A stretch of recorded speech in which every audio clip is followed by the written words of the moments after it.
Hi friends, പുതിയൊരു വീഡിയോയിലേക്ക് ഏവർക്കും സ്വാഗതം.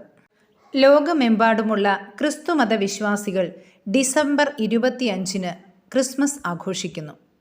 പ്രത്യാശയുടെയും സ്നേഹത്തിൻ്റെയും സമാധാനത്തിൻ്റെയും നന്മയുടെയും സന്തോഷത്തിൻ്റെയും സന്ദേശമാണ് ക്രിസ്മസ് നമുക്ക് നൽകുന്നത്.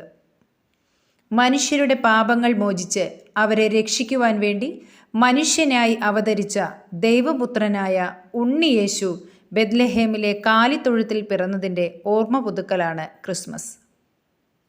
അത്യുന്നതങ്ങളിൽ ദൈവത്തിന് മഹത്വം, ഭൂമിയിൽ സന്മനസ്സുള്ളവർക്ക് സമാധാനം എന്ന മനോഹര സന്ദേശമാണ് മാലാഖമാർ ക്രിസ്മസ് ദിനത്തിൽ ലോകത്തിന് നൽകിയത്. ക്രിസ്ത്യാനികൾ ഡിസംബർ 1 മുതൽ 25 ദിവസം നോമ്പെടുത്ത് ക്രിസ്മസിനായി ഒരുങ്ങുന്നു. അന്നേ ദിവസം വീടുകളും പള്ളികളും അലങ്കാര വിളക്കുകൾ, നക്ഷത്രങ്ങൾ എന്നിവ കൊണ്ട് അലങ്കരിക്കുന്നു. കൂടാതെ മനോഹരമായ പുൽക്കൂടും ക്രിസ്മസ് ട്രീയും ഒരുക്കുന്നു.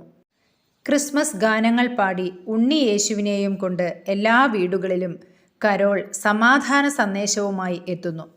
ചുവന്ന കുപ്പായവും തൊപ്പിയും അണിഞ്ഞ് എത്തുന്ന ക്രിസ്മസ് അപ്പൂപ്പൻ സമ്മാനങ്ങളും ആശംസകളും നൽകുന്നു.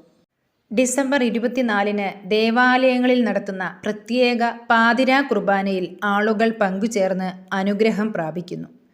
എല്ലാവരും വീടുകളിൽ കേക്ക് മുറിച്ച് സ്നേഹത്തിൻ്റെയും ത്യാഗത്തിൻ്റെയും ഒത്തൊരുമയുടെയും പ്രതീകമായ ക്രിസ്മസ് ആഘോഷിക്കുന്നു. കൂട്ടുകാരെ, ഏവർക്കും ക്രിസ്മസ് ആശംസകൾ നേരുന്നു. താങ്ക്